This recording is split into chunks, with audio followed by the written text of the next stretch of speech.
That's okay. We get it. Anyway, good morning, everyone.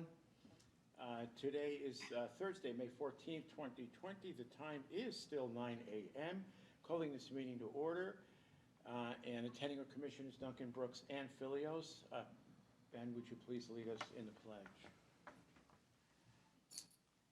I pledge allegiance to the flag of the United States of America and to the republic for which it stands, one nation, under God, indivisible, with liberty and justice for all.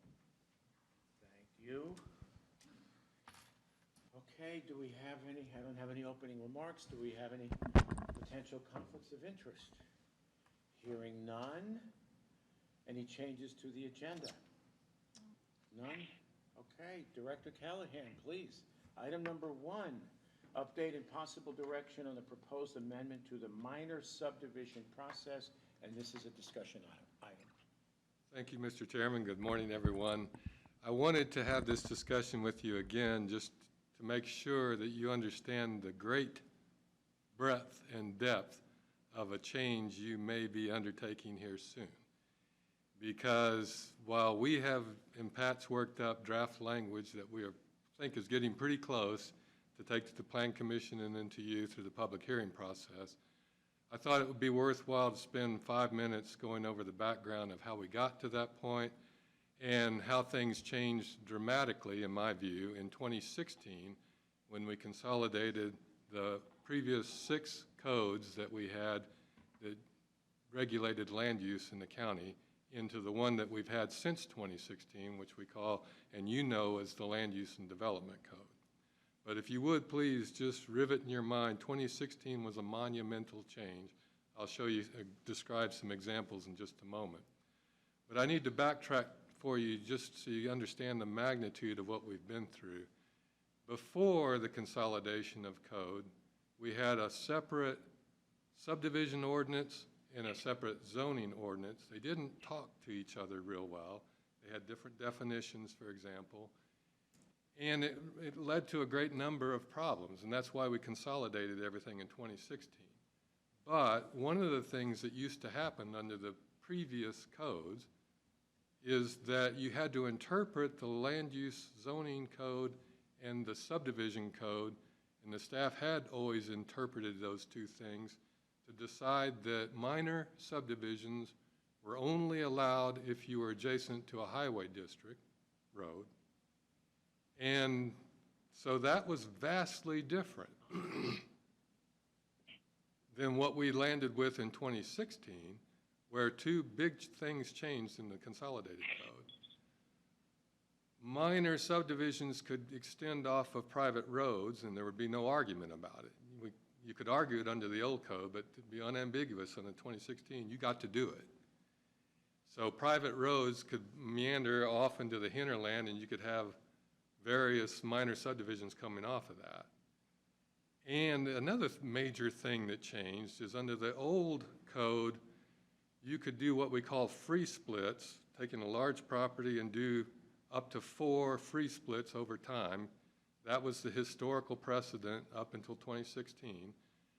I don't know exactly why we always had the free split program, but I assumed it was to accommodate owners and heirs over time so you could have some process without having to go through a subdivision. The free split was very problematic for the staff, especially when it got to be, by the time I got here in 2013. And among the problems is it took days, sometimes weeks, to go through the lineage of deeds to figure out if free splits had been done properly. So that was its own nightmare unrelated to the minor subdivision process. But it ties into the minor subdivision process because when we consolidated the code in 2016, we went from that free split concept to if you have a large enough piece of land, you can divide it up without going through the minor subdivision process as long as the parcels are at least 20 acres or more. So that was a substitute, if you will, for the old free split program. The reason that's important to know is on the screen here, where the current property owner off of Sunup Bay here, just north of it, has a total of 320 acres. And right now, today, his family's entitled to split it up without going through a subdivision process in the way that you see on the screen, because each of these could be 20 acres or more. And this is in actual fact what the discussions have been with the property owner and Ben Tarbutton. That's why Ben's here. So he can add detail to this if we need it. But each one of those splits off in today's regulations can also be a minor subdivision. 4 5s. And, well, 4s. 4 or fewer is a minor subdivision. Right. Okay. So you get, under this scenario. 4 or 5 acre lots apiece. Thank you. Okay. So under this proposal, you are basically allowed to do what effectively is a major subdivision of 40 lots masquerading as a minor subdivision. The reason that creates enormous heartburn with the highway districts is in a major subdivision, this would get a much broader review, go through public review with the hearing examiner and you, and the highway districts would weigh in, and it would be automatic that this main entrance road would meet highway district standards. Under today's regulations, this project can go forward with this road meeting fire district standards. That's an enormous change because the fire district standards at most would get us 20-something, 24 feet, 20-something. Highway district's 10 foot wider and more curb, more work, and they're more restrictive about the pitch, the depth of grade, how it's compacted, everything. As Commissioner Phillips, you know better than anyone, it's a very significantly different road than a fire district road. And that's for good cause, because when you have 40 lots leading onto a road, you want it to be able to withstand that kind of traffic. So on the one hand, you can understand why the the highway districts are upset about this when you see that. And I actually talked about this one with Kevin Howard, the super for Worley, where this is located. And the first thing he brought up is, well, you know, one among the issues here is that there's no guarantee there's going to be enough water. This area, I dare say, probably has more of a water problem than the one you dealt with on the moratorium, where we've known for 20 plus years that this area is pretty dry. And you can't guarantee that a fracture vault where you're going to get your water is going to last for very much length of time. But that's kind of a sidebar. Back to the real issue at hand, is I just wanted you to have a very good idea of the depth of change that we went through in 2016 and where we would be going back if we went to the highway district's request, where if we went back to what we used to do, this would absolutely require a major subdivision, or at most they'd do one minor subdivision of 4 lots. On 320 acres, that's a very big difference than what we have right now today. What's this zoned? Rural at the moment, I think. Isn't it rural, Ben? Yeah. 5 acre minimum. Right.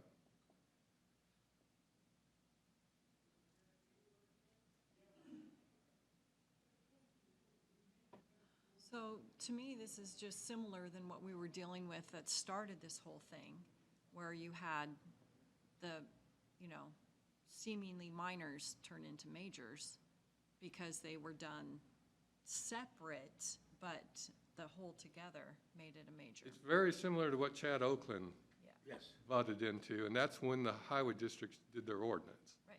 I think the difference between Chad's and this one is Chad was kind of working the periphery Right.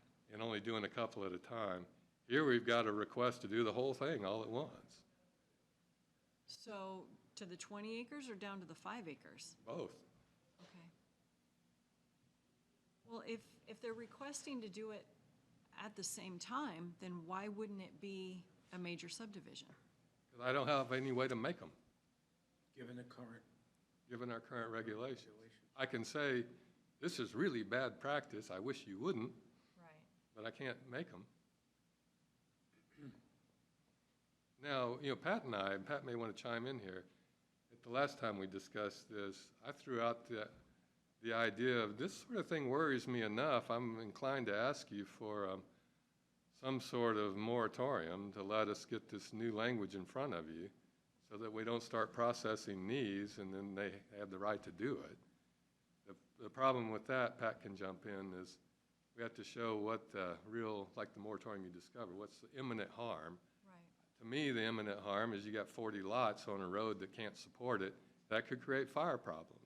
But I don't know if that's enough for an actual moratorium.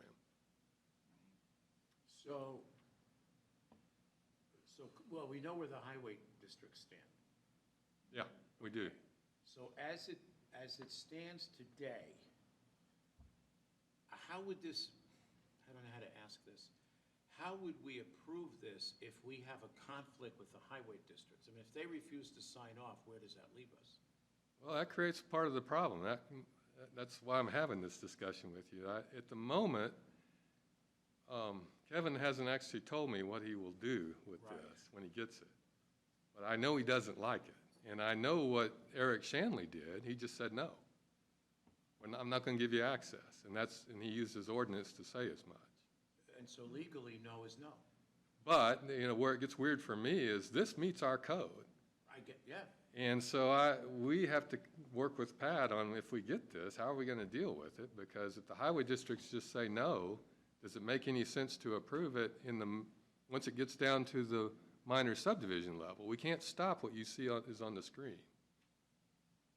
Because those are all 20 acres or more. Now, do they have an issue with it as it stands here? Does Kevin have an issue with it? No, not expressly, except that, again, we don't know if there's enough water out there for these. Okay, that's It different. probably is, but we don't know. But once again, is that something that we're supposed to be involved in? I Well, mean, that's- presumably not, since we don't regulate it at the moment. You mean the water issue? Yeah, Water issue. because, I mean, somebody could say, I like this land, I want to build here, and I'll truck my water in. I'm glad you brought that up, because this didn't get much thrift or talk in the 2016 consolidation. I did bring it up to Commissioners Green, Eberline, Stewart at the time, said this is a major change. They were all for it because they wanted to extend property rights, and so that's where we landed. I think it is entirely possible for you to take a different view if you want to go there as a board and say, look at a policy amendment to the comp plan update you just did. Ask the Plan Commission to consider these kinds of issues, come up with a policy guideline, and then we could backtrack with a code amendment if that's where you wanted to go. But again, that's where this becomes a very big political hot potato in my view, because it's not just the Chad Oaklands and this family. There are other people out there that have gotten used to our processing these things. By way of example, in 2015, we processed a total, I think it was, of 15 minor subdivisions. And in 2019, it was 69. Okay.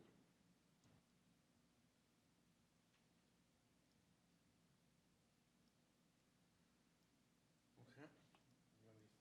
Well, I believe that we have no business monkeying around with whether there's water out there. I mean, that's just not our business. And if somebody wants to buy a property or subdivide a property in accordance with the law, the ordinance that are existent, I don't think we should be restricting them based on something that we don't have any, as you said, business or authority to regulate.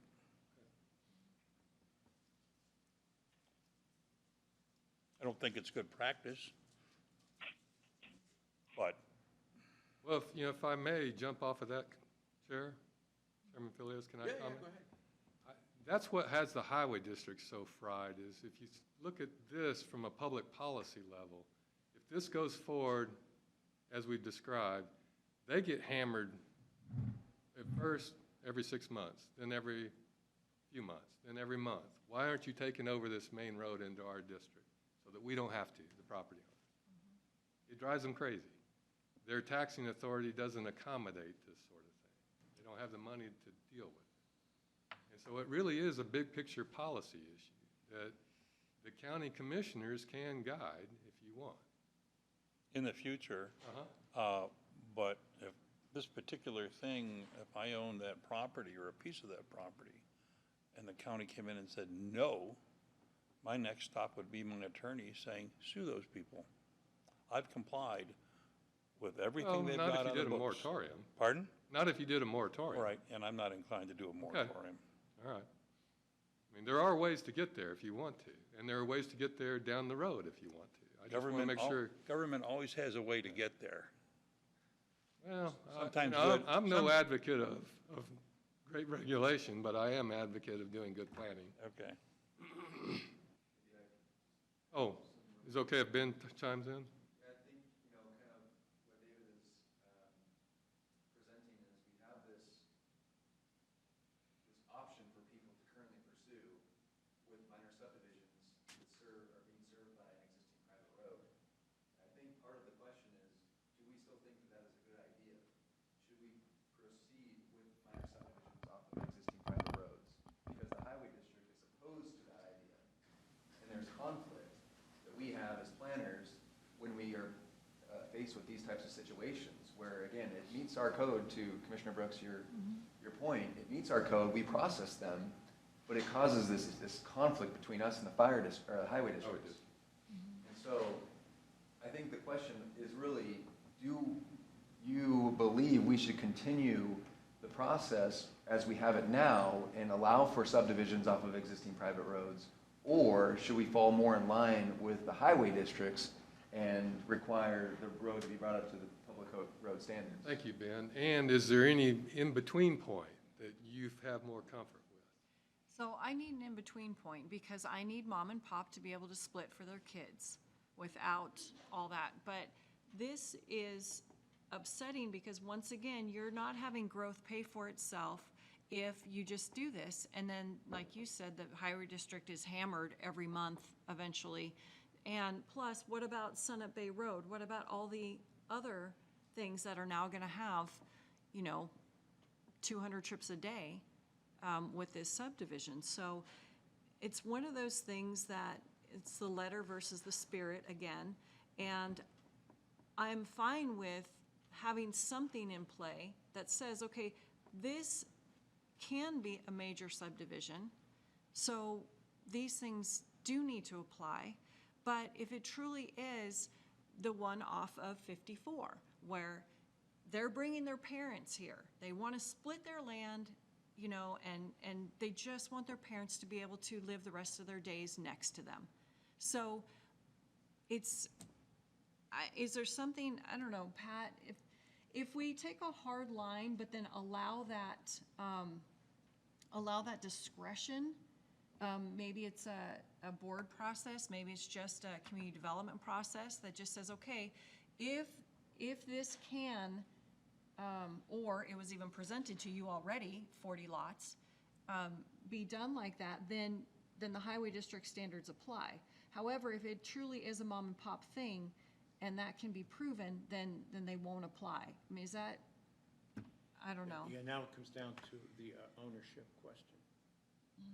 Almost. Well, now you see why this is a hard nut to crack. Right. Because we don't have enough of those. Well, I mean, if you take this situation, the one before us, okay, and you say, well, he wants to subdivide it for his kids. Does he have 20 kids? Come on, stop, okay? I mean, now, no, seriously now, okay? So you say, No, well, how but many- if he's doing it as a legacy, so my parents give me 20 acres, knowing that I can split into 4 5s, I can then build a house, sell the other 3, Right. and now my house is paid for, so that's fine, that's a legacy. Right, But once again, if it turns into something like this, exactly. then I have a problem with it, because I get those phone calls. The highway district will not come and plow our road. They won't come fix our road. Okay, because it's a private road. Yes, but none of the other people will pitch in. So I get these calls. There you go. And it is very difficult. It is difficult. And I think part of the problem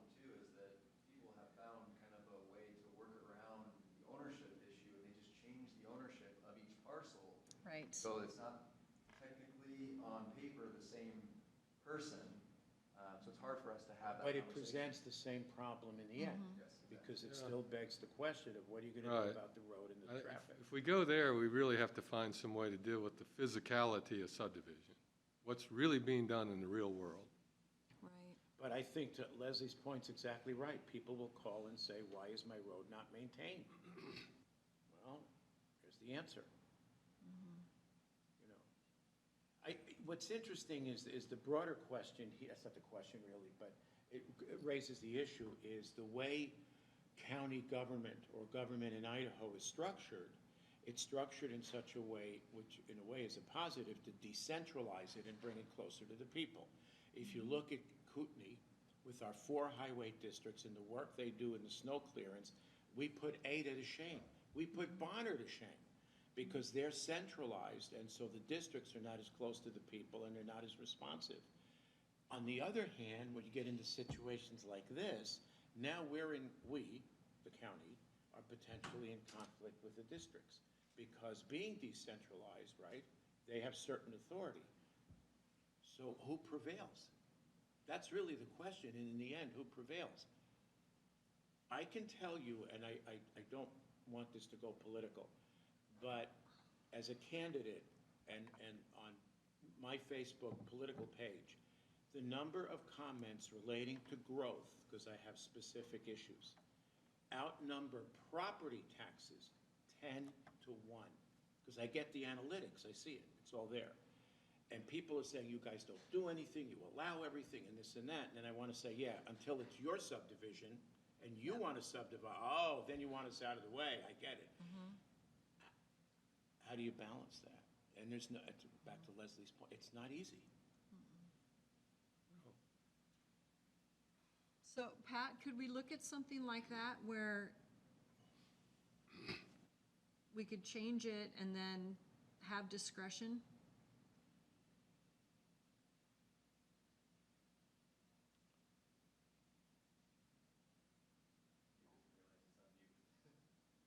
You're on mute, Pat.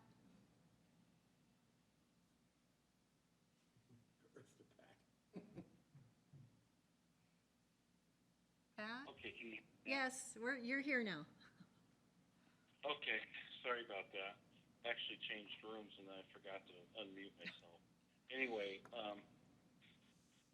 yeah, I think there's different ways we could probably approach that. I am, considering several, and I might even end up just drafting a few different alternatives for the board's consideration in how to address this issue. Sure.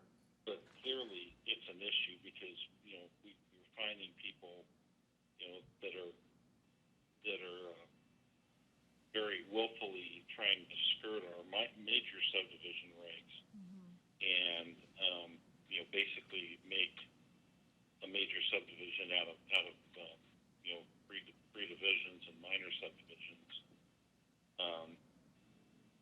There's different ways to potentially approach that.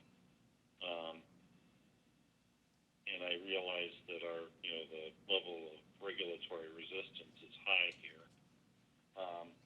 as Bill pointed out. So I don't want to do anything particularly draconian either, because we do want to, preserve the right of minor subdivisions to, those people who are truly doing a minor subdivision. Right. So it's a challenge. I think we can come up with something, but I'm going to tell you, it is going to be a challenge. It's what, I'm sorry? It's going to be a challenge. Oh, yeah. Without a doubt. I mean, at some point, we have to put a stake in the ground. I mean, I don't know where that is, but if you can come up with some proposals. Yeah, and I've discussed, different ways we could do this with community development staff. I just haven't put anything to paper yet, so, I will do that, as soon as humanly possible. Now, especially since the planning commission is going to be starting to meet. Can you do something within the next 2 weeks, Pat? Yes, Okay, thank you. it would be by the end of next week. because I Wonderful. have the Thank fall. you. Okay. Well, it's an interesting discussion.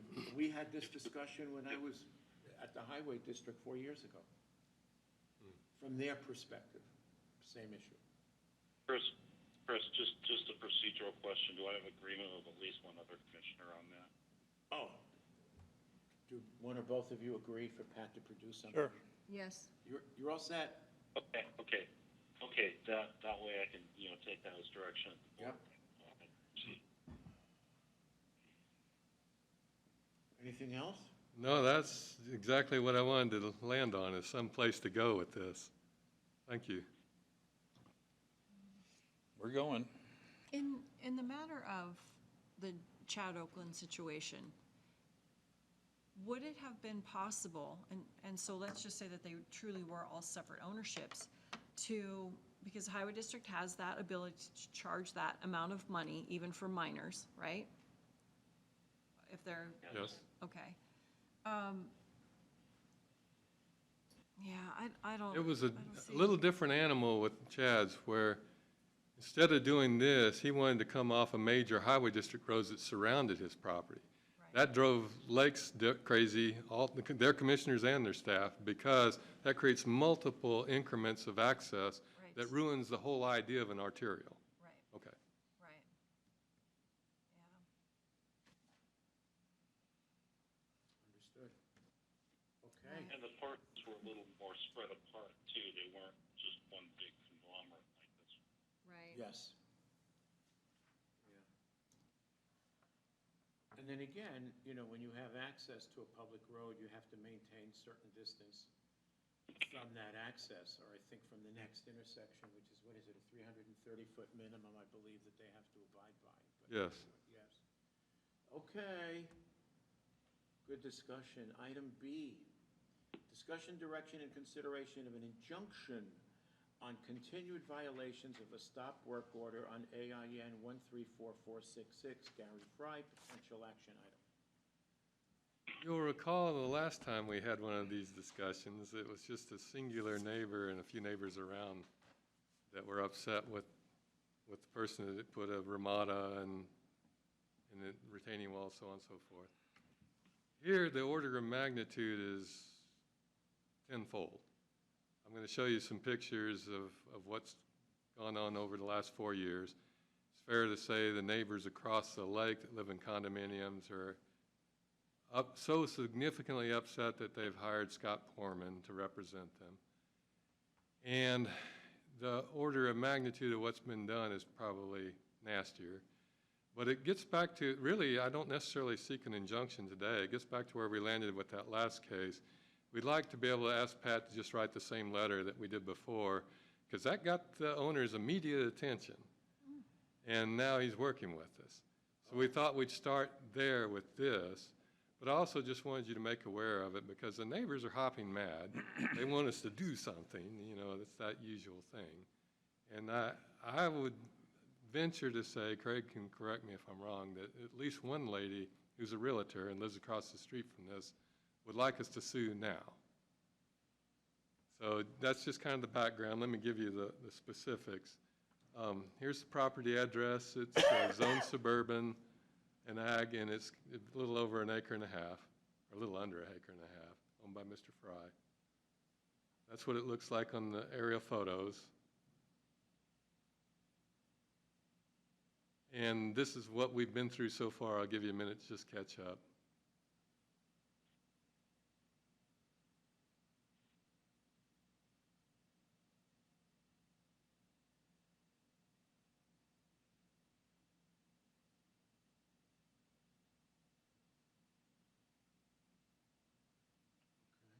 I think the takeaway from this is the owner said, oh yeah, I'll do everything right. The owner hasn't. In fact, it's gotten worse. And so this is what it looked like before. Things were nasty, pretty much idyllic. Reverse view. Look, you can see the condos in the background I described to you. This is near the Greens Ferry Bridge. Sure. And here's what it looks like today. Oh. And this is only 4 years later. So you can start to see why the neighbors are angry. It's pretty well trashed. It's fair to say that the mentality behind this is on the listed on the DSM, if you will. Just another view.